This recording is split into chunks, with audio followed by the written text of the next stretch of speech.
The girl was being harassed by thugs. Suddenly, an old man rushed out. Oi! Are you? What the fuck do you think you're doing?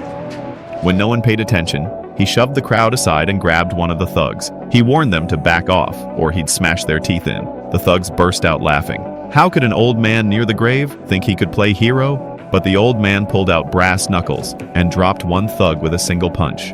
The rest quickly surrounded him, yet he showed no fear. He took off his jacket, ready to fight them all. Then one thug stabbed him from behind. The mob swarmed him, beating him mercilessly. In the end, the old man was kicked to death. But what they didn't know was that they had just made a huge mistake, because this old man was a retired mobster named Lauda, and he had a brother, once feared as the underground emperor.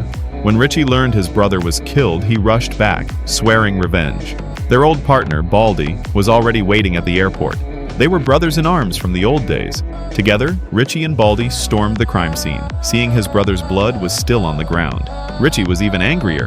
The sheriff recognized Richie and told him to wait for an investigation.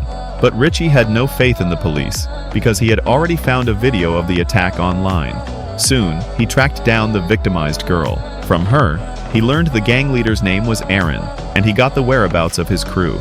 The next day, two more old comrades came for the funeral. Arthur, the hot-headed enforcer, was ruthless and feared by all. Jay the butcher specialized in torture, knowing every weak spot in the body. No one left his hands alive or intact. Though their hair was gray, they were still deadly legends. And the moment the funeral ended, the four old men's revenge began. A gang of thugs wearing masks broke into a hospital with weapons. Their target were an 80-year-old man. One woman found the room first. She fired straight at the bed, but just as she thought she won, Richie stepped out from behind the door, gun in hand, and his old buddies, already armed and waiting. One thug tried to fight back, but Richie shot him down instantly. The others outside heard the gunshot and ran for their lives. Turns out this was Richie's trap.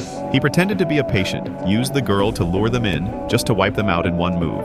The gang leader, Aaron, finally reacted. He started shooting like crazy, but the ones he killed were his own men. The old guys stayed calm and began their hunt. Arthur took out a thug behind the door.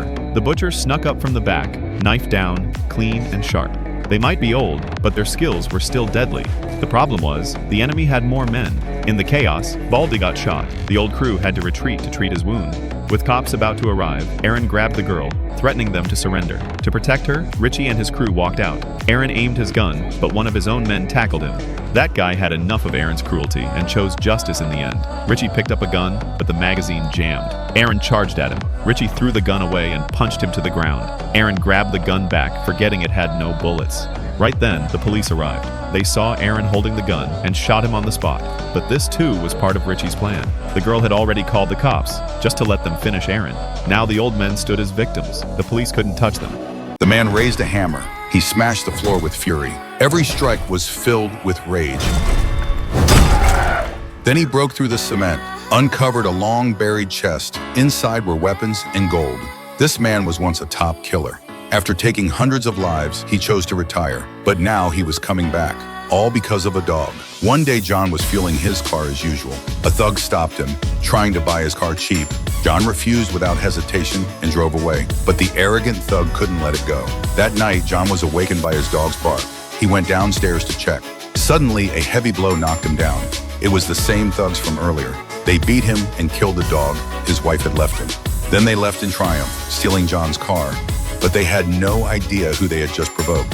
Later, the thug brought the car to a chop shop run by his father's man. He bragged about it, but the boss recognized the car instantly. His face grew tense. He asked if he killed the owner. The thug smirked. No, just his dog. Then the boss punched him in the face. He knew the truth. Even with a mob boss as a father, this time the kid couldn't be saved. Soon, the mob boss called the shop in anger, demanded to know why his son was hit, but the boss only said one thing.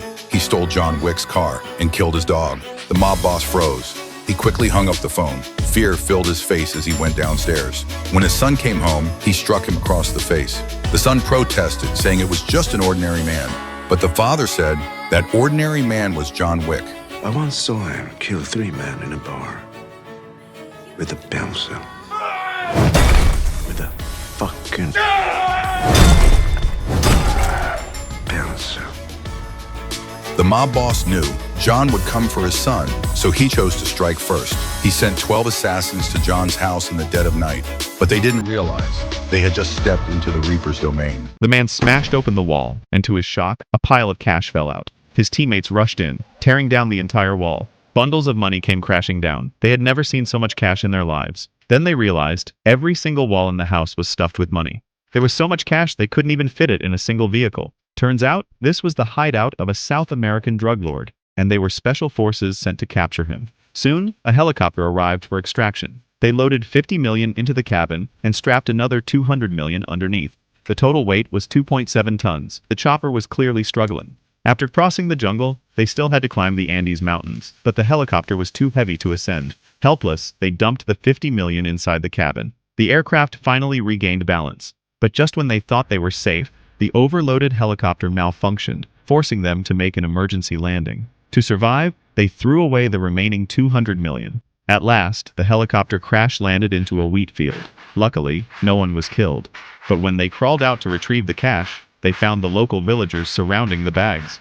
The villagers had already discovered the secret. The soldiers tried to negotiate, but the villagers refused. They claimed, on their land, the money belonged to them.